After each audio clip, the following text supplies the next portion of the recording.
എന്തിനാണ് ഞങ്ങളുടെ വീഡിയോ ഇവിടെ പോസ്റ്റ് ചെയ്യുന്നത്? അത് കഴിഞ്ഞില്ലേ? ഓൾറെഡി കുറ്റം പറഞ്ഞ ഞങ്ങളുടെ എങ്ങനെയാണ് മക്കളൊന്നും ഇല്ല നമ്മൾ ഒഴിവാക്കി. ഇനി എന്തിനിങ്ങനെ ഇത്ര വയസ്സായില്ലേ? നാണമില്ലേ നിങ്ങൾക്ക്? കഷ്ടം. എന്ത് അമ്മനെ വേറെ കെട്ടിച്ചു കൊടുക്കുന്ന എന്തിനാണോ? ഞങ്ങൾ അമ്മനല്ലേ, വേറെ ആരും അമ്മനല്ലേ കെട്ടിച്ചു കൊടുക്കാൻ പോയത്? പിന്നെ അത് മാത്രമല്ല, ഇത്ര വയസ്സായില്ലേ? ഞങ്ങളെ വയസ്സാണ് വിളിച്ചാൽ അമ്മന്റെ വയസ്സാണ്. ഞങ്ങൾക്ക് ഇത്ര വയസ്സായി വെച്ചാൽ എനിക്ക് 19 വയസ്സാണ്. എനിക്ക് 16 വയസ്സേ ഉള്ളൂ. ഞങ്ങൾക്ക് അത്ര വയസ്സാണ് നിങ്ങൾക്ക് തോന്നുന്നില്ല? ഈ വയസ്സിൽ ഇങ്ങനെ ഒരു തീരുമാനം എടുത്തതിൽ ബി പ്രൗഡ്. സ്വന്തം അമ്മയെ കെട്ടിച്ച് വിട്ട് മൂഞ്ചിത്തിരിഞ്ഞ 2 പെൺമക്കൾ. ഇത് തന്നെയാണ് പറയാനുള്ളത്. വല്ലാത്ത അവസ്ഥയാണ് സത്യം പറഞ്ഞാൽ. ഈ വിഷയം കണ്ടപ്പോൾ എനിക്ക് ആ പെൺകുട്ടികൾ ചെയ്ത കാര്യം എന്റെ ലൈഫിലാണെങ്കിൽ എനിക്ക് അക്സെപ്റ്റ് ചെയ്യാൻ പറ്റത്തില്ല. ഞാനാണെങ്കിൽ അങ്ങനെ ചെയ്യത്തില്ല. സ്വന്തം അമ്മയെ മറ്റൊരു പുരുഷന് കെട്ടിച്ച് വിട്ട് കൊടുക്കുക എന്ന് വെച്ച് കഴിഞ്ഞാൽ ചിലപ്പോൾ അവരുടെ വലിയ മനസ്സായിരിക്കും. പക്ഷെ എനിക്ക് അത്രയും വലിയ മനസ്സില്ല. ഞാൻ ഓപ്പൺ ആയിട്ട് പറയാം, എനിക്ക് അങ്ങനെ പറ്റത്തില്ല. മറ്റൊരു വ്യക്തിയെ വീണ്ടും പോയി അച്ഛാന്ന് വിളിക്കാന്നുള്ള ഒരു സെറ്റപ്പ് എന്നെ കൊണ്ട് സാധിക്കത്തില്ല.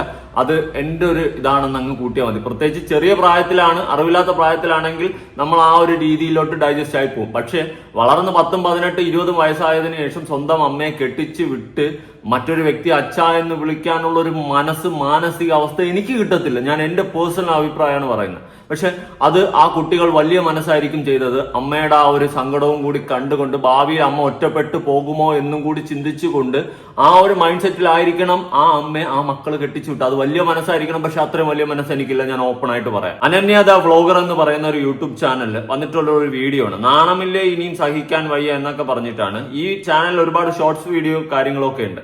എന്നാൽ ലേറ്റസ്റ്റ് ആയിട്ട് അവര് ഒരു ദിവസം മുന്നേ ഇട്ടിട്ടുള്ള വീഡിയോ, നാണമില്ലേ ഇനിയും സഹിക്കാൻ വയ്യ mothers day video reaction.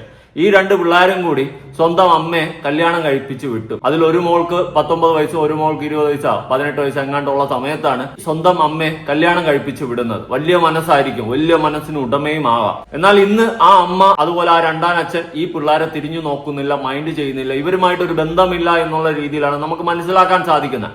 Latest ആയിട്ട് അവർ ഈ ഇട്ടിട്ടുള്ള വീഡിയോയിൽ ഒരു കമന്റ് പിൻ ചെയ്ത് വെച്ചിട്ടുണ്ട്. ഞാൻ ആ കമന്റ് ഒന്ന് വായിക്കാം. നിങ്ങൾ പറഞ്ഞ ആ വീഡിയോ കാണാൻ നിങ്ങളുടെ അമ്മയുടെ അക്കൗണ്ട് പോയി നോക്കി. ആദ്യം നോക്കിയപ്പോൾ അവർക്ക് നെഗറ്റീവായി കുറെ കമന്റ് ഉണ്ടായിരുന്നു. ഇപ്പോൾ പോയി നോക്കിയപ്പോൾ നെഗറ്റീവ് കമന്റ് മുഴുവൻ ഡിലീറ്റ് ആക്കിയിരിക്കുന്നു. എനിക്ക് തോന്നുന്നു അയാൾ ആ സ്ത്രീയെ നിങ്ങളിൽ നിന്ന് അകറ്റതായിട്ടാണ്. എന്തായാലും നിങ്ങൾ സ്ട്രോങ് ആയിട്ട് തിരിച്ചു വാ. സ്വന്തം മക്കളെ കുറ്റം പറയാൻ എല്ലാവരോടും ഇൻസ്റ്റാ ഐഡിയും ഫോൺ നമ്പറും വാങ്ങുന്ന ഒരു മാതൃക യൂട്യൂബ് ഫാമിലി. സ്വന്തം അമ്മ തന്നെ സ്വന്തം മക്കളെ കരിവാരി തേക്കുന്നു. സ്വന്തം അമ്മയ്ക്ക് മറ്റൊരു ജീവിതം തുടങ്ങിയപ്പോൾ ആ ജീവിതത്തിൽ ഒരു കുട്ടി അടക്കമുണ്ട്, ഒരു കുഞ്ഞു പയ്യൻ. ആ പയ്യനടക്കം വന്ന് അവരുടെ ജീവിതം വേറെ രീതിയിൽ ട്രാക്ക് മാറിപ്പോയപ്പോൾ ഇന്ന് ഈ മക്കൾ ബാധ്യതയായി. അതുപോലെ ഈ മക്കളെ കുറ്റം പറഞ്ഞ് നടക്കുന്നു എന്നുള്ളൊരു കാര്യം കൂടിയൊക്കെയാണ് നമുക്ക് ഏതാണ്ടൊക്കെ മനസ്സിലാക്കാൻ സാധിക്കുന്നത്. സ്വന്തം അമ്മയെ കെട്ടിച്ചു വിടാൻ മുൻകൈ എടുത്ത് നിന്ന 2 പെൺമക്കൾ ഇന്ന് വല്ലാത്ത ഒരു അവസ്ഥയിലൂടെയാണ് കടന്നു പോകുന്നത്. നമുക്ക് ആ വീഡിയോ ഒന്ന് കണ്ടു നോക്കാം. ലേറ്റസ്റ്റ് ആയിട്ട് ഇട്ടിട്ടുള്ള വീഡിയോ. വീഡിയോസ് ഒക്കെയാണ് കുറെ ഇട്ടിട്ട് പോസ്റ്റ് ചെയ്യുന്നത്. അത് കുറെ പേഴ്സൺ ഇഷ്ടമാണ്. പക്ഷെ പറയാണ് അപ്പോൾ അതിന്റെ ഇടയ്ക്ക് എനിക്ക് റീച്ച് ഇല്ലാണ്ടാകുമ്പോൾ ഇങ്ങനെ ഞങ്ങൾ നോക്കിയിട്ട് റീച്ച് ആവുന്ന കുറച്ച് കോൺസെപ്റ്റ് ഉള്ള ആൾക്കാർ മനസ്സിലാവും. അപ്പൊ അങ്ങനെ റീച്ച് കൂട്ടാൻ നാളെ ഞാൻ അങ്ങനെ ചോദിക്കുന്നത്. കാരണം വേണമെങ്കിൽ നിങ്ങളെ വീഡിയോ ഇട്ടോ, എന്തിനാണ് ഞങ്ങളുടെ വീഡിയോ ഇവിടെ പോസ്റ്റ് ചെയ്യുന്നത്? അത് കഴിഞ്ഞില്ലേ? ഓൾറെഡി കുറ്റം പറഞ്ഞ ഞങ്ങളുടെ എങ്ങനെയാണ് മക്കളൊന്നും ഇല്ല നമ്മൾ ഒഴിവാക്കി. ഇനി എന്തിനിങ്ങനെ പോസ്റ്റ് ചെയ്യുന്നത്? ഓക്കെ, അവർക്ക് റീച്ച് കുറഞ്ഞ സമയത്ത് വീണ്ടും ഇവരുടെ പേര് പറഞ്ഞിട്ട് റീച്ച് ഉണ്ടാക്കാൻ ശ്രമിക്കുന്നു എന്നുള്ളൊരു കാര്യമാണ് പറഞ്ഞു വയ്ക്കുന്നത്. ഓക്കെ, മേ ബി അങ്ങനെ ആയിരിക്കാം. പക്ഷേ ഞാൻ ഇപ്പോഴും പറയുന്നു, എന്റെ പൊന്നു മക്കളെ, നിങ്ങൾ ചെയ്ത കാര്യം എനിക്ക് അക്സെപ്റ്റ് ചെയ്യാൻ പറ്റുന്നില്ല. പക്ഷെ വലിയ നന്മമാരവും നല്ല കാര്യമൊക്കെ ആയിരിക്കും. ഇവിടെ ഭർത്താവ് മരിച്ചു കഴിഞ്ഞാൽ അടുത്തൊരു കല്യാണം കഴിച്ച് എല്ലാ സ്ത്രീകളും പോകണം എന്നൊക്കെ തന്നെയാണ് എന്റെ മൈൻഡ് സെറ്റിൽ ഞാൻ പറയുന്നത്. പക്ഷെ അത് സ്വന്തം മക്കൾ മുൻകൈ എടുത്ത് നിന്ന് നടത്തി കൊടുക്കുക എന്ന് പറഞ്ഞു കഴിഞ്ഞാൽ എന്നെ കൊണ്ട് പറ്റത്തില്ലടാ. സീരിയസ്ലി പറയാം, എന്നെ കൊണ്ട് പറ്റത്തില്ല. ഞാനത് വീണ്ടും ഇങ്ങനെ ട്രിഗർ അടിച്ചിരിക്കുകയാണ്. എങ്ങനെ സാധിച്ചത്? ഇനി മറ്റൊരു വ്യക്തി അച്ഛാ എന്ന് വിളിക്കാനുള്ള ഒരു മൈൻഡ് സെറ്റ്, അതും ഇത്രയും പ്രായത്തിന് ശേഷം, പിള്ളേർ ഇത്രയും വലുതായതിനു ശേഷം. എനിക്ക് അറിയത്തില്ല ആ ഒരു മൈൻഡ് സെറ്റ്. എന്തായാലും അത് വലിയൊരു മനസ്സ് തന്നെയാണ്. ആ മനസ്സ് നിങ്ങൾ കാണിച്ചത് കൊണ്ട് തന്നെയാണ് ഇന്ന് നിങ്ങൾ ചെളിവാരി അടിക്കപ്പെട്ടിരിക്കുന്നതെന്നും ഞാൻ മനസ്സിലാക്കുന്നു. ഭാര്യയുടെ വീഡിയോ ഇട്ടോ, കാരണം മോന്റെ ഭാര്യ, മോന്റെ അമ്മയാണ്. വേണമെങ്കിൽ അത് പോസ്റ്റ് ചെയ്യാം. നിങ്ങൾ അമ്മേന്റെ വീഡിയോ ഇട്ടോ, പെങ്ങളെ വീഡിയോ ഇട്ടോ, എന്ത് വേണമെങ്കിലും ഇട്ടോ. അതിനുശേഷം എന്തിനും ഞങ്ങളെ ഉൾപ്പെടുത്തുന്നു. ഞാൻ ഞങ്ങളെന്താ ആരില്ല നിങ്ങളെന്നെ പറഞ്ഞു കഴിഞ്ഞു. പിന്നെ ഇനിയിപ്പോ ഇതിന്റെ ആവശ്യമില്ല. ആ വീഡിയോയുടെ ഒരു കാര്യം, അതെ, ഈ പിള്ളേര് അവരുടെ ആരുമല്ല എന്നുള്ള രീതിയിൽ പറഞ്ഞു കഴിഞ്ഞു എന്നാണ് പറയുന്നത്. ഇനി ഇവരുടെ പേരും പറഞ്ഞൊരു വീഡിയോ ഇടേണ്ട കാര്യമില്ല. അതുപോലെ തന്നെ ഈ 2 പിള്ളേരും കൂടി സ്വന്തം അമ്മയെ കെട്ടിച്ചതിന് ശേഷം ഭർത്താവായിട്ടുള്ള വ്യക്തിയും ഈ അമ്മയും ഈ മക്കളും ഒക്കെ ആയിട്ട് അടിപൊളിയായിട്ട് ജീവിച്ചു പോവുകയായിരുന്നു. ഇതിനുശേഷം അവർക്കൊരു കുഞ്ഞുണ്ടാവുന്നു. അതിനുശേഷം ആയിരിക്കണം മേ ബി ഈ മക്കളെ ഒഴിവാക്കിയതാവാം, എന്തോ ആവാം, അറിയത്തില്ല. ഇവരുടെ പേഴ്സണൽ ഇഷ്യൂ ആയിരിക്കാം, തികച്ചും പേഴ്സണൽ. പുറത്തു പറഞ്ഞാൽ വീണ്ടും നാറാനുള്ള വകുപ്പ് കൂടുതലായിരിക്കും. എന്തായാലും ബാക്കി കേട്ടോക്കാം. ആ ബന്ധം ഉണ്ട് എന്ന് കാണിക്കാൻ വേണ്ടിയിട്ടാണ് അങ്ങനെ ചെയ്യുന്നത്. അതിന്റെ ആവശ്യമില്ല. അങ്ങനെ സീരിയസ്ലി ഉൾപ്പുണ്ടോ? സ്വന്തം വീഡിയോസ് ഇട്ടിട്ട് ജീവിക്കും, കണ്ടവന്റെ മുഖം ഇട്ടിട്ട് ജീവിക്കല്ലേ, കണ്ടവരെ ഇട്ട് പൈസ ഉണ്ടാക്കട്ടെ, ദയവ് ചെയ്തിട്ട്. ഇതിപ്പോ ഒരു പണ്ടത്തെ കാര്യങ്ങളൊക്കെ പറയുകയാണെങ്കിൽ പോലും ഈ ഞങ്ങൾക്കിപ്പോൾ ഓരോ കുറ്റം പറഞ്ഞുകൊണ്ടല്ലാണ്ട് അല്ലെങ്കിൽ ഒരാളെ കുറ്റം പറഞ്ഞുകൊണ്ടല്ലാണ്ട് ഒരു കാര്യം ഞങ്ങൾക്ക് പറയാൻ പറ്റില്ല. അതുകൊണ്ട് മാത്രമാണ് ഈ കുറ്റം പറയണ്ടെന്ന് വെച്ചിട്ടാണ് ഇതുവരെ ഒരു വീഡിയോ ഇടാത്തത്. ഇപ്പം പോലും ഞങ്ങൾ ആരെയും കുറ്റം പറയുന്നില്ല. പല കാര്യങ്ങളും ഇപ്പോൾ പറഞ്ഞു തുടങ്ങിയിട്ടുണ്ടെങ്കിൽ അതെല്ലാം ഒരു നെഗറ്റീവ് ഇതിലേക്ക് വരുന്നു. അതുകൊണ്ട് മാത്രമാണ് അതിലേക്ക് നിൽക്കാറുണ്ട്. ദയവ് ചെയ്ത് അതിനിട വരുത്തരുത്. അത്രേ പറയാനുള്ളൂ. പിന്നെ ഇത് കാണുന്ന സബ്സ്ക്രൈബേഴ്സിനോട് അല്ലെങ്കിൽ വ്യൂസിനോട് പറഞ്ഞാൽ നിങ്ങൾ മണ്ടന്മാരാവാതിരിക്കാൻ വേണ്ടി പറയാണ്. ആ കിൻ ഫാമിലി നമ്മുടെ ചാനലിൽ പോസ്റ്റ് ചെയ്ത മാർഗനാശംസ പറഞ്ഞിട്ട് ഞങ്ങൾ പോസ്റ്റ് ചെയ്തതല്ല. ഞങ്ങളിപ്പോൾ ആ വീട്ടിലില്ല. ഞങ്ങൾ വേറെ ഇൻഡിപെൻഡൻ്റ് ആയിട്ട് രണ്ടുപേരും രണ്ട് സ്ഥലത്താണുള്ളത്. അപ്പോൾ കാരണം വെച്ചാൽ അതിന് താഴെ വന്ന കമന്റ്സ് വെച്ചാൽ എന്താ പറയാ, ഞങ്ങൾ ആ വീഡിയോയിൽ കണ്ടത് എന്താണെന്ന് വെച്ചാൽ അമ്മേനെ തിരിച്ചറിഞ്ഞത്, അമ്മയുടെ കാര്യങ്ങളൊക്കെ അമ്മ എന്താണ് അമ്മയുടെ വാല്യൂ തിരിച്ചറിഞ്ഞുള്ള മക്കള് ഇടുന്നൊരു വീഡിയോ പോലെയാണ് അത് ഓൾറെഡി പോസ്റ്റ് ചെയ്തത്. അപ്പം ആൾക്കാർ വിചാരിച്ച് ചിലർ ചിന്തിക്കില്ല. ആൾക്കാർ വിചാരിക്കാം ഞങ്ങളെന്തോ അമ്മേനെ പറ്റി അമ്മേനെ വാല്യൂ തിരിച്ചറിഞ്ഞ് ഞങ്ങൾ ഇട്ടൊരു വീഡിയോ പോലെയാണ് ഇടുന്നത്. പിന്നെ അതുമല്ല, ഈ കമന്റ് ഇടുന്ന ആൾക്കാർക്കാണെങ്കിലും ഈ അമ്മേനെ ഭാഗം വിളിച്ച് ഓരോ ഭാഗം സംസാരിക്കുന്ന ആൾക്കാർക്കാണെങ്കിലും ഓര് പറഞ്ഞ കഥകൾ മാത്രമേ ഞാൻ പറയുള്ളൂ. ഒരു പോയിന്റ് രണ്ട് സൈഡുണ്ട്. ആ രണ്ട് സൈഡും കേൾക്കാതെ വെറുതെ ഇവിടെ ഇങ്ങനെ വർത്തമാനം പറഞ്ഞിട്ട് കാര്യമില്ല. എന്താണ് അമ്മേനെ വരെ മനസ്സിലാവും, അങ്ങനെയാണ് നിങ്ങൾക്ക് ആർക്കും അറിയില്ല എന്താണ് അവിടെ സംഭവിച്ചതെന്നോ ഈ ഒരു 8 മാസം കൊണ്ട് എന്തൊക്കെ കഴിഞ്ഞു പോയിരുന്നോ അതിന് മുൻപ് എന്തൊക്കെ നടന്നെന്നോ നിങ്ങൾക്ക് ആർക്കും അറിയില്ല. നിങ്ങൾ വെറും കാഴ്ചക്കാർ മാത്രമാണ്. അതെ, നമ്മളെപ്പോഴും വെറും കാഴ്ചക്കാരാണ്. പക്ഷെ ഈ കാഴ്ചക്കാർ പറയുന്ന കാര്യങ്ങളിലും ചിലപ്പോൾ സത്യങ്ങൾ ഉണ്ടാവാറുണ്ട്. എന്തായാലും 2 മക്കളും കൂടി ഇനിഷ്യേറ്റീവ് എടുത്ത് സ്വന്തം അമ്മയെ കെട്ടിച്ചു വിടുകയാണ്. ആ അമ്മയുടെ ഇഷ്ടത്തിനും ആ അമ്മയ്ക്ക് സന്തോഷമായിട്ട് ജീവിക്കാൻ വേണ്ടിയും ഒക്കെ ആയിട്ട്. എന്നാൽ ഇന്ന് ആ അമ്മ തന്നെ പുതിയൊരു ജീവിതം തുടങ്ങി, അവിടെ ഒരു കുഞ്ഞുണ്ടായി, തന്നെ കെട്ടിച്ചു വിട്ട 2 പെൺമക്കളെ ഇന്ന് ഉപേക്ഷിച്ചിരിക്കുന്നു എന്നാണ് മനസ്സിലാക്കാൻ സാധിക്കുന്നു. ഇതിന്റെ ഇടയിൽ എന്താണ് ഇവർ തമ്മിൽ ഉണ്ടായിട്ടുള്ള പ്രശ്നം, എന്തിനാണ് ഇവരൊക്കെ വേർപിരിഞ്ഞു പോയതെന്നൊന്നും നമുക്കറിയത്തില്ല. അതൊക്കെ ഇവർ പറഞ്ഞാൽ തന്നെ അറിയാൻ സാധിക്കും. പിന്നെ പറഞ്ഞു കഴിഞ്ഞാൽ ഞാൻ പറയുന്ന പോലെ കുടുംബ പ്രശ്നം കോടതി ഇവിടെ യൂട്യൂബായി മാറും എന്നുള്ളൊരു കാര്യം വാസ്തവമാണ്. എന്നാലും അവരുടെ ചാനലിന്റെ പേര് ഞാൻ ഇവിടെ ഒന്ന് കൊടുക്കാം, ക്യൂൻ ഫാമിലി എന്നാണ്. അതിലും കുറെ വീഡിയോസ് ഉണ്ട്. ഈ വീഡിയോസിന്റെ ഇടയിൽ ഇവർ മുന്നേ ഈ അമ്മയ്ക്ക് കല്യാണ ആലോചനയൊക്കെ ആയിട്ടൊക്കെ വരുന്ന സെറ്റപ്പിൽ വളരെ ഹാപ്പി ആയിട്ട് സംസാരിക്കുന്ന ഒരു വീഡിയോ ഒക്കെ ഉണ്ട്. ഞാൻ അതും ഒന്ന് ഇവിടെ ഒന്ന് കൊടുക്കാം. 60 സെക്കൻഡിന്റെ വീഡിയോയിൽ നമുക്ക് പരിമിതി ഉണ്ടല്ലോ എത്രമാത്രം ഇടാൻ പറ്റുന്നു. അങ്ങനെ ഡീറ്റെയിൽ ആയിട്ട് കാര്യങ്ങളൊന്നും പറയാൻ പറ്റിയില്ല. 2 ദിവസം മുന്നേ തന്നെ ഡെലിവറി. അതിന്റെ തലേ ദിവസം തന്നെ അമ്മനെ ഇവിടെ കൊണ്ടുവന്ന് അഡ്മിറ്റ് ആക്കിയിട്ടുണ്ട്. കാരണം രാവിലെ ഡോക്ടറെ കാണിക്കാൻ വന്നപ്പോൾ ഡോക്ടർ പറഞ്ഞ് അഡ്മിറ്റ് ആക്കിക്കോളാൻ പറഞ്ഞു. അങ്ങനെ അഡ്മിറ്റ് ഒക്കെ ആക്കി രാത്രി ഒരു 9 മണിയൊക്കെ ആയപ്പോഴാണ് അമ്മേനെ ഡെലിവറി ലേബർ റൂമിലേക്ക് കൊണ്ടുപോയി. പക്ഷെ ഞങ്ങൾക്ക് അറിയുന്നത് എല്ലാ പ്രാവശ്യം ഇങ്ങനെ കയറ്റി കൊണ്ടിട്ട് ഞങ്ങൾ അതിനെ പറ്റിക്കും. അത് തന്നെ കൊണ്ടുപോയി. അപ്പോൾ ഞങ്ങൾ വലിയ അതിന്റെ പേരിട്ടുണ്ട്. ഷോർട്സ് വീഡിയോ കാണാത്തവര് അത് പോയി കാണാം. പേര് ക്യൂൻ ഹെവൻ എന്നാണ്. ഇത് ഇവരുടെ അമ്മയെ കെട്ടിച്ചു വിട്ട് ആ അമ്മയ്ക്ക് ഒരു കുട്ടി ഉണ്ടാകുന്ന സമയത്ത് ഇവരെ ഹാപ്പി ആയിട്ട് വന്നിരുന്ന ഒരു വീഡിയോ ഇടുന്ന വീഡിയോ ആണ്. വളരെ സന്തോഷത്തോടെ ഒരു കുഞ്ഞ് അനുജനെ കിട്ടി എന്നുള്ള ഒരു സന്തോഷത്തിൽ അവരിടുന്ന ഒരു വീഡിയോ ആണ്. എന്നാൽ ഇന്ന് അങ്ങനല്ല അവസ്ഥ.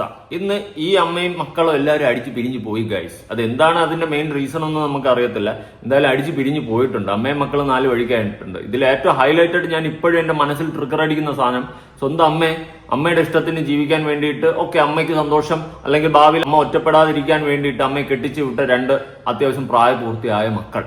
അതാണ് ഇവിടെ ഹൈലൈറ്റ് ആയിട്ടുള്ള ഒരു കാര്യം. അത് വലിയ മനസ്സ് തന്നെയാണ്. പക്ഷെ എനിക്ക് ആ മനസ്സില്ല കേട്ടോ. ഉള്ള കാര്യം പറയല്ല, എനിക്ക് ആ മനസ്സില്ല. ഞാൻ എന്റെ മരണം വരെ ഞാൻ നോക്കിക്കോളൂ എന്റെ അമ്മ. ആ ഒരു സെറ്റപ്പ് ആയിരിക്കും എന്റെ മൈൻഡ്. അല്ലാതെ എനിക്ക് ഇത്രയും വലിയ മനസ്സൊന്നുമില്ല. അത്രയും വലിയ പെർഫെക്റ്റും അല്ല, അത്രയും വലിയ നല്ലവനുമല്ല ഞാൻ. ഈ പിള്ളേരുടെ അമ്മ പ്രഗ്നന്റ് ആയിരുന്ന സമയത്ത് ഇവരൊരു വീഡിയോ ഇട്ടിട്ടുണ്ട്. ആ വീഡിയോ ഞാനൊന്ന് കൊടുക്കാം. ഇത്ര വയസ്സായില്ലേ, കാണാനില്ലേ നിങ്ങൾക്ക് കഷ്ടം? അമ്മനെ വേറെ കെട്ടിച്ചെടുക്കുന്ന എന്തിനാണോ? ഞങ്ങൾ അമ്മനല്ലേ, വേറെ ആരും അമ്മനല്ലേ കെട്ടിച്ചെടുക്കാൻ പോയത്. പിന്നെ അത് മാത്രമല്ല, ഇത്ര വയസ്സായില്ലേ, ഞങ്ങളെ വയസ്സാണ് വിളിച്ചാൽ അമ്മന്റെ വയസ്സാണ്. ഞങ്ങൾക്ക് ഇത്ര വയസ്സായില്ലേ വെച്ചാൽ എനിക്ക് 19 വയസ്സാണ്. എനിക്ക് 16 വയസ്സുള്ളൂ. ഞങ്ങൾക്ക് അത്ര വയസ്സാണ് നിങ്ങൾക്ക് തോന്നുന്നില്ല. ഈ വയസ്സിൽ ഇങ്ങനെ ഒരു സെക്കൻഡ് ഒരു തീരുമാനം എടുത്തതിൽ വി പ്രൗഡ്. അതായത് സ്വന്തം അമ്മയെ കെട്ടിച്ചു വിടുന്ന ഒരു തീരുമാനം എടുത്തതിൽ ഈ മക്കൾ പ്രൗഡ് ആണെന്നാണ് പറയുന്നത്. ഓക്കെ, അവർക്കത് പ്രൗഡ് ആയിരിക്കാം, ചിലപ്പോൾ മേ ബി അത് പ്രൗഡ് ആയിരിക്കാം, ആണ് എന്നൊക്കെ കൂട്ടിക്കോ. പക്ഷെ ഞാൻ പറഞ്ഞില്ലേ, എനിക്ക് ഡൈജസ്റ്റ് ആവുന്നില്ല ആ ഒരു തീം. അത് തെറ്റാണോ എന്ന് ചോദിച്ചു കഴിഞ്ഞാൽ തെറ്റല്ല. പക്ഷെ എന്റെ മൈൻഡ് സെറ്റ്, ഞാൻ എന്റെ അഭിപ്രായമല്ല എന്റെ വീഡിയോയിലൂടെ പറയുന്നത്. എനിക്ക് എന്റെ ഒരു നിലപാടിൽ അല്ലെങ്കിൽ എന്റെ മനസ്സുകൊണ്ട് എനിക്കത് അക്സെപ്റ്റ് ചെയ്യാൻ പറ്റുന്നില്ല. പറ്റാത്ത എന്തുകൊണ്ടാണെന്ന് ചോദിച്ചു കഴിഞ്ഞാൽ ഞാൻ പറഞ്ഞില്ലേ, ചിലപ്പോൾ എന്റെ ഇടുങ്ങിയ ചിന്താഗതി ആയിരിക്കാം, മേ ബി എന്തും ആവാം. പക്ഷെ എനിക്കത് പറ്റുന്നില്ല. എന്നെ കൊണ്ടത് ഒരു എന്തോ ഒരു ഫീല്, മനസ്സിലായ? ബാക്കി പാട്ട് പാടുന്ന വീഡിയോ ഉണ്ടായിരുന്നു എന്റെ ഫ്രണ്ടിന്റെ കല്യാണത്തിന്. ഒക്കെ വേണ്ടിട്ട് ഒരു പാട്ട് പാടുന്ന വീഡിയോ എന്നിന്റെ മൊയ്തിയിലെ ഒരു ഫാൻസി പ്രിൻസ് എന്ന ഐഡിയിലാണ്. അപ്പൊ ഞാനത് ഇങ്ങനെ ഇട്ട് കഴിഞ്ഞപ്പം ശരിക്കും ഈ കമന്റ് ഇട്ട ആള് വേറെ ഐഡി എന്ന് പറഞ്ഞു. ഞാൻ ഈ പാട്ടിനല്ലല്ലോ ഈ ഒരു കമന്റ്. പെട്ടെന്ന് ദേഷ്യം കൊണ്ട് മെസ്സേജ് ഒറ്റയ്ക്കുള്ള ഒരു അവസ്ഥ വരരുത്. എൻ്റെ വൈഫിന് ഡെലിവറി സമയത്ത് അടുപ്പിച്ചിട്ട് ഭയങ്കര ക്ഷീണമായിരുന്നു തന്നെയാണ് പറഞ്ഞത്. അപ്പോൾ എത്രമാത്രം ആ ഒരു ഇപ്പം പറഞ്ഞ അമ്രൂസിൻ്റെ കാര്യം പറഞ്ഞ ആണാണോ പെണ്ണാണോ നമുക്ക് തിരിച്ചറിയാൻ പറ്റുന്നില്ല. അപ്പോൾ ആ ഒരു സഹോദരൻ്റെ ഒരു സ്നേഹം എന്ന് പറഞ്ഞിട്ടുണ്ടെങ്കിൽ എനിക്ക് ഭയങ്കര സന്തോഷം തന്നിട്ടുണ്ട്. എല്ലാവരും ഓക്കെ, ഇത്ര ഹാപ്പി ആയിട്ട് അവർ ഇരിക്കുകയായിരുന്നു. മക്കൾ ചേർന്ന് അമ്മയെ കല്യാണം കഴിപ്പിച്ച് വിട്ടു. അതിനുശേഷം ഇവർ ഹാപ്പി ആയിട്ടിരുന്നു. എന്താണ് ഇവർക്കിടയിൽ സംഭവിച്ചതെന്ന് ഇപ്പോഴും അറിയത്തില്ല. പ്രത്യേകിച്ച് കല്യാണം കഴിഞ്ഞു ആ വ്യക്തി വന്നു, അതായത് പുതിയൊരു അച്ഛൻ, രണ്ടാം അച്ഛൻ വന്നു. അടിപൊളിയായിട്ട് അവർ ഹാപ്പി ആയിട്ട് റീൽസ് ഒക്കെ എടുത്ത് പോകുന്ന ഒരു ടൈം ആയിരുന്നു. ഞാൻ വേണമെങ്കിൽ ഒരു വീഡിയോ ഇവിടെ ഒന്ന് കൊടുക്കാം. കരുത്തി കിടക്കുന്ന സ്വർണ്ണമാല എടുത്ത് പണയം വെച്ചാ പോരെ? എന്തോ പണയം വെക്കുന്ന കാര്യം പറഞ്ഞേ? വേണ്ട, ശരിയാവില്ല. എന്താ കുഴപ്പം? ഒരു കുഴപ്പമില്ല. എന്റെ മാല വെക്കണം, വേണമെങ്കിൽ എന്റെ മാല പണയം വെക്ക്. ഈ മാലയാ എടുത്ത് പക്കമുണ്ട മുണ്ടുപൊക്ക പക്കമുണ്ട മുക്കുവണ്ടം. മുക്കുവണ്ട മാത്രല്ല, ഇതിന് കഴിഞ്ഞ വാലന്റൈൻസിക്കാൾ ഗിഫ്റ്റ് തന്നാ കണ്ടത്. തുറന്ന് എന്റെ വണ്ടി ഫോൺ. അയ്യോ വേണ്ട നീ കൊടുക്കടാ. അവർ കല്യാണമൊക്കെ കഴിഞ്ഞതിന് ശേഷം അടിപൊളിയായിട്ട് ഒരുമിച്ച് ഒരു ഫാമിലി ആയിട്ട് തന്നെയാണ് മുന്നോട്ട് ജീവിച്ചു പൊയ്ക്കൊണ്ടിരുന്നത്. എന്നിട്ട് എന്താണ് ഇവർക്ക് ഇടയിൽ സംഭവിച്ചതെന്നാണ് ഇപ്പോഴും എനിക്ക് പിടികിട്ടാത്തത്. ഓക്കെ, ചിലപ്പോൾ ആ വ്യക്തിക്ക് തോന്നിക്കാണും, ഈ അച്ഛൻ എന്ന് പറയുന്ന വ്യക്തിക്ക് തോന്നിക്കാണും, മേ ബി നമുക്കിനി ഒരു കുടുംബമായിട്ട് മാറാം, എന്തിനാ പിള്ളേരെന്നുള്ളൊരു മൈൻഡ് സെറ്റിൽ തോന്നിക്കാണും. എന്തൊക്കെ പറഞ്ഞാലും അങ്ങേരത്തെ ചോരയല്ല ആ രണ്ട് പിള്ളേർ. അതുകൊണ്ട് മേ ബി അങ്ങനത്തെ ഒരു തോട്ടിലോട്ട് മാറാൻ ചാൻസ് കൂടുതലാണ്. അതുകൊണ്ട് ഈ അമ്മയും കൂടി അവരിൽ നിന്ന് തെറ്റിച്ച് കാണണം. മേ ബി എന്തെങ്കിലുമൊക്കെ സംഭവിച്ചാണ്, അങ്ങനത്തെ എന്തെങ്കിലുമൊക്കെ ഒരു ഇഷ്യൂ ആയിരിക്കണം ഇവിടെ സംഭവിച്ചിട്ടുള്ളത് എന്ന് തന്നെയാണ് എനിക്ക് മനസ്സിലാക്കാൻ സാധിക്കുന്നത്. പ്രത്യേകിച്ച് അവർക്ക് രണ്ടുപേർക്കും വലിയ പ്രായമൊന്നുമില്ല. ഓക്കെ, ഓട്ടോവർ എന്തായാലും സംഭവിക്കേണ്ടതൊക്കെ സംഭവിച്ചു. ഇനി ഇവര് നാലുപേരും കൂടെ ഒരുമിച്ച് ഒരു വീഡിയോ ഉണ്ടായിരുന്നു കല്യാണമൊക്കെ കഴിഞ്ഞ സമയത്ത്. ഞാൻ അതും കൂടി ഇവിടെ ഒന്ന് കൊടുക്കാം. അതിനായിട്ടുള്ള കാര്യങ്ങളും സെറ്റപ്പുകളൊക്കെ ചെയ്ത് വെച്ചിട്ടുണ്ട്. അപ്പൊ എനിക്ക് ഇതിലൂടെ ജോയിൻ ചെയ്യാൻ പറ്റിയില്ല, അതുകൊണ്ടാണ് ഇത്രയും ലേറ്റ് ആയത്. ജിക്ക് തിരക്ക് കഴിഞ്ഞ് നേരെ ഓഫീസിൽ നിന്ന് ഇങ്ങോട്ട് വരുമ്പോ അമ്മയ്ക്ക് ഡ്യൂട്ടിക്ക് പോകണം. ഇവർക്ക് രണ്ടാൾക്കും ബിസി ആവുമ്പോൾ ഞങ്ങൾക്ക് ഈ വീഡിയോന്റെ കാര്യം ഓർമ്മ ഉണ്ടാവില്ല. പിന്നെ ഞാൻ സ്കൂളിൽ പോകും, അത് മറന്നു അതുകൊണ്ട്. പിന്നെ ഇന്നലെ ഈ ഒരു കമന്റ് വന്ന് ഇതുവരെ സ്റ്റോർ ചെയ്തില്ല എന്ന് പറഞ്ഞിട്ട്, അതുകൊണ്ടാണ് ഇന്ന് ആലോചിച്ചിട്ട് ഇന്നിപ്പോ പോകാൻ നിൽക്കുന്നതിന് മുന്നേ വീഡിയോ എടുത്തിട്ട് പോകാന്ന് വെച്ച്. അപ്പൊ ഇൻട്രൊഡക്ഷൻ വീഡിയോയിൽ എന്തൊക്കെ നടക്കുന്ന കാര്യങ്ങളൊക്കെ ഇടാന്ന് വെച്ച്. ഈ ഇൻട്രൊഡക്ഷൻ വീഡിയോ എടുക്കുമ്പോൾ ശരിക്കും പറഞ്ഞാൽ നല്ല സംഭവം ഉണ്ട്. കാരണം കുറെ ദിവസം എടുക്കുന്നില്ല ചോദിച്ചു. കാരണം വേറെ മാരേജ് വീഡിയോ ഇട്ട് കഴിഞ്ഞപ്പോൾ കുറെ ക്വസ്റ്റ്യൻസ് വന്നിട്ടുണ്ട്. പിന്നെ സെയിം ക്വസ്റ്റ്യൻസ് കുറെ റിപ്പീറ്റ് ചെയ്ത് വന്നിട്ടുണ്ട്. ഏജ് എത്രയാണ്, സെക്കൻഡ് മാരേജ് ആണോ, ആദ്യത്തെ ഹസ്ബൻഡിന് എന്ത് പറ്റി, അങ്ങനെയൊക്കെ പറഞ്ഞ ഒരുപാട് ചോദ്യങ്ങൾ വന്നിട്ടുണ്ട്. അതിനൊക്കെ റിപ്ലൈ ആയിട്ട് Q&A ആയിട്ട് വരുന്നുണ്ട്. പിന്നെന്താ അമ്മ എന്തൊന്നും പറയാത്ത ഓക്കെ, അത്യാവശ്യം നല്ല ഹാപ്പി ആയിട്ടാണ് അവർ പൊയ്ക്കൊണ്ടിരുന്നത്. പിന്നെ എന്താണ് സംഭവിച്ചതെന്ന് ചോദിച്ചാൽ അറിയില്ല. എന്റെ ഒരു ഊഹം ശരിയാണെങ്കിൽ ഈ ഹസ്ബൻഡ് എന്ന് പറയുന്ന വ്യക്തിയുടെ ഒരു ഇൻവോൾവ്മെന്റ് ആയിരിക്കണം ഈ കുടുംബം ഭിന്നമായിട്ട് പോയത്. ഇനി അവർക്ക് സെപ്പറേറ്റ് ആയിട്ട് ഒരു കുടുംബമായിട്ട് ജീവിക്കണം തോന്നിക്കാണും. മേ ബി അവർക്ക് രണ്ടുപേർക്കും വലിയ പ്രായമൊന്നും ഇല്ല. അതുകൊണ്ട് അങ്ങനെ എന്തെങ്കിലും ഒരു തീരുമാനത്തിലോട്ട് എടുത്തിട്ടായിരിക്കും ഈ പിള്ളേരെ ഒഴിവാക്കിയത്. മറിച്ച് എന്തെങ്കിലും ആണെങ്കിൽ ഇവർ തന്നെ മുന്നോട്ടൊന്ന് പറയട്ടെ. വരും ദിവസങ്ങളിൽ നമുക്ക് എന്തായാലും അത് അറിയാൻ സാധിക്കും. ഇനി നേരത്തെ ബാക്ക് ടു നോർമൽ അവർ പറഞ്ഞിട്ടുള്ള ഒരു വീഡിയോയിൽ വരാം, റീസെന്റ് വീഡിയോയിൽ. ഇനി അറിഞ്ഞാൽ തന്നെ അത് അനുഭവിച്ചവർക്ക് അതിന്റെ നെക്സ്റ്റ് മനസ്സിലാവും. കേൾക്കുന്നവർക്ക് ഇന്നും അതൊരു കഥ മാത്രമേ. അതുകൊണ്ട് ഇതിപ്പോ ഇങ്ങനെ കുറെ അങ്ങനെയാണ് ഇങ്ങനെയാണെന്ന് പറഞ്ഞൊരു കാര്യമില്ല. അത് നമുക്ക് വെറുതെ വായകൊണ്ട് പറയാൻ പറ്റാന്നല്ലാതെ ഒന്നും ചെയ്യാൻ പറ്റില്ല. അതുകൊണ്ട് തന്നെ ഇവരുടെ ഓരോ ഭാഗം ഇതിൽ അടിയിൽ വന്ന കുറച്ച് കമന്റ്സ്, അതായത് ഞങ്ങളാണ് പോസ്റ്റ് ചെയ്തതെന്ന് വിചാരിച്ചിട്ടായിരിക്കാം വന്ന കുറച്ച് കമന്റ്സ് കാര്യം ഒന്ന് റിപ്ലൈ കൊടുത്തില്ലെങ്കിൽ ശരിയാവില്ല. അപ്പം വേറെ എന്തെങ്കിലും ഞാൻ ഒരു കാര്യത്തിന് എക്സ്പ്ലനേഷൻ ആയിട്ട് ഒരു അറിയില്ല. പക്ഷേ വന്നേ വെച്ചത് കാരണം നമ്മളെ സപ്പോർട്ട് ചെയ്യുന്ന കുറച്ച് ആൾക്കാർ കമന്റ് ചെയ്തിട്ട് വളരെ മോശമായിട്ടുള്ള കമന്റ്സ് തിരിച്ചു വന്നിട്ടുണ്ടാകും. അവർക്ക് വേണ്ടിയിട്ടെങ്കിൽ സംസാരിച്ചേ പറ്റുള്ളൂ. കാരണം അവര് എപ്പോഴെങ്കിലും വിളിച്ചിട്ടുണ്ടോ? വേറൊരു കമന്റ് ഉണ്ട്, ഒരു ചേച്ചി ഇങ്ങനെ ഒരു കമന്റ് ഉണ്ടായിരുന്നു. ഞങ്ങൾ എന്താ പറയുക ഇടുന്ന പകുതിയിലധികവും അമ്മയുടെ തന്നെ ഫേക്ക് അക്കൗണ്ടാണ്. അത് വേറെ വലിയ സത്യം. കാരണം വേറെ ഒന്നും കൊണ്ടല്ല, ഞങ്ങൾ അവിടെ നിന്ന ആൾക്കാരാണ്. അതുകൊണ്ട് തന്നെ അമ്മയ്ക്ക് രണ്ടാനച്ഛനും ഒരു 10 അക്കൗണ്ടെങ്കിലും മിനിമം ഉണ്ടായിരുന്നു. അതുകൊണ്ട് തന്നെ ഇവർ ഈ ട്വിൻ ഫാമിലിയിൽ കമന്റ്സ് ഇടുന്നത് ഇവരെ തന്നെ ഫേക്ക് അക്കൗണ്ടാണ് പകുതിയിലധികവും. അങ്ങനെയാണ് ഇങ്ങനെയാണ് അതൊക്കെ പറഞ്ഞിട്ട് പിന്നെ കുറ്റം പറയുന്നതും ആയാലും അമ്മേന്റെയും അയാളെയും തന്നെ എന്താണ് നീ അവരെ പറ്റി പറഞ്ഞത്? ഇതൊക്കെ ഞാൻ സ്ക്രീൻഷോട്ട് ഇൻസ്റ്റന്റ് സൈഡ് കൊടുക്കണം. ഞാൻ വെറുതെ എവിടെ നോക്കി വായിക്കില്ല, കൂട്ടി കൊടുത്ത് അവളാണെന്ന്. അപ്പൊ എന്താണ് ഒരു ഉദ്ദേശം? ഇത്രയൊക്കെ തരുന്ന എത്ര ഒരു തേർഡ് റേറ്റ് കമന്റ് ഉണ്ടെങ്കിൽ എന്തായിരിക്കും ഇവരെ നിലവാരം പുറത്ത് വന്നുകൊണ്ടിരിക്കുകയാണ്. അതേപോലെ തന്നെ അതിന് താഴെ ഒരു കമന്റ് ഉണ്ട്, ഇവിടെ അടുത്തൊരു താമസിക്കുന്ന പെണ്ണല്ലേ കുഞ്ഞിന്റെ ബാലോടിക്ക് വന്നപ്പോൾ കണ്ടിരുന്നു, ഇവളാണ് പൊന്നുവിനെ വഴി തെറ്റിക്കുന്നത്, പൊന്നിനെ വേലി ചാടാൻ സഹായിച്ചിരുന്നു. ഇതിന്റെ കമന്റ് ആര്യ സതീഷ് എന്നൊരാളാണ്. കുഞ്ഞിന്റെ ബാലോടി സെവന്റെ ബാലോടിക്ക് ഞങ്ങൾ അവിടെ ഉണ്ട്. അവിടെ വന്ന എല്ലാവരും ഞങ്ങൾക്കറിയാം, പേരടക്കം എല്ലാവരും കാര്യങ്ങളും പറഞ്ഞതാണ് ഞങ്ങൾ വീഡിയോ ഇട്ട്. എന്തായാലും പ്രശ്നമില്ലാത്തതെനിക്ക് ഒന്ന് പറയുക. ഓക്കെ, ഈ രണ്ട് മക്കളും കൂടി മെയിൻ ആയിട്ട് ഇനിഷ്യേറ്റീവ് എടുത്തിട്ടാണ് സ്വന്തം അമ്മയെ കല്യാണം കഴിപ്പിച്ച് വിടുന്നത്. അതിനുശേഷം അവര് തന്നെ ഇന്ന് ഏറ്റവും കൂടുതൽ ആ അമ്മയും ആ ഒരു അച്ഛനെയും വെറുക്കുന്നുണ്ടെങ്കിൽ അതിന് തക്കതായ റീസൺ ഉണ്ടാവും. അല്ലാണ്ട് ചുമ്മാ വന്നിരുന്നിട്ട് ഒരു ദിവസം സ്വന്തം അമ്മയെ ചെളിവാരി അടിക്കത്തില്ല. അത് നമ്മളൊന്ന് ചിന്തിച്ചാൽ മാത്രം മനസ്സിലാക്കാൻ സാധിക്കുന്ന ഒരു കാര്യമാണ്. എന്തോ തക്കതായ വിഷയം അവരുടെ കുടുംബത്തിൽ ഉണ്ടായിട്ടുണ്ട്. ഒരു പക്ഷേ ഇവരെ മൈൻഡ് ചെയ്യുന്നില്ലായിരിക്കാം, ഇവരെ പിന്നെ വേണ്ടെന്ന് തോന്നിക്കാണാം, പല രീതിയിലും ഇവരെടുത്ത് മോശമായിട്ട് അവർ പെരുമാറി കാണാം. അങ്ങനെ എന്തെങ്കിലും കാരണത്താലാവാം ഇങ്ങനെ ഒരു സിറ്റുവേഷനിലോട്ട് ഈ രണ്ട് മക്കളും ഇന്ന് എത്തിച്ചേർന്നിട്ടുള്ളത്. എന്തൊക്കെ പറഞ്ഞാലും ഒരു ചീഞ്ഞ കേസായിട്ടാണ് എനിക്ക് ഫീൽ ചെയ്യുന്നത്. ഞാൻ ആദ്യമേ പറഞ്ഞില്ലേ, സ്വന്തം അമ്മയെ ഇങ്ങനെ കെട്ടിച്ചു വിടുന്ന അത് വലിയൊരു മനസ്സായിരിക്കാം, പക്ഷെ ആ മനസ്സ് എനിക്കില്ല. അതെന്തോ അങ്ങനെ എനിക്ക് ഡൈജസ്റ്റീവ് അല്ലടേ. അത് എന്തോ എൻ്റെ ഒരു ഇടുങ്ങിയ ചിന്താഗതിയാണോ എന്താണെന്നൊന്നും എനിക്കറിയില്ല. എന്തായാലും ഇതേ അഭിപ്രായം, എൻ്റെ അഭിപ്രായത്തോട് യോജിക്കുന്നുണ്ടെങ്കിൽ ഉറപ്പായിട്ട് നിങ്ങൾ കമന്റ് ചെയ്യുക, അല്ലെങ്കിൽ നിങ്ങളുടെ അഭിപ്രായവും ഉറപ്പായിട്ട് കമന്റ് ചെയ്യുക. വരും ദിവസങ്ങളിൽ ഇതിന്റെ കൂടുതൽ അപ്ഡേഷൻസ് അറിയാൻ സാധിക്കുമെങ്കിൽ നമുക്ക് നോക്കാം, ഇല്ലെങ്കിൽ ഇത് ഇവിടെ തന്നെ ഡ്രോപ്പ് ചെയ്യാം. എന്തായാലും നിങ്ങളുടെ അഭിപ്രായങ്ങളും കാര്യങ്ങളും ഉറപ്പായിട്ട് താഴെ കമന്റ് പുതിയ വീഡിയോ ഇടണം.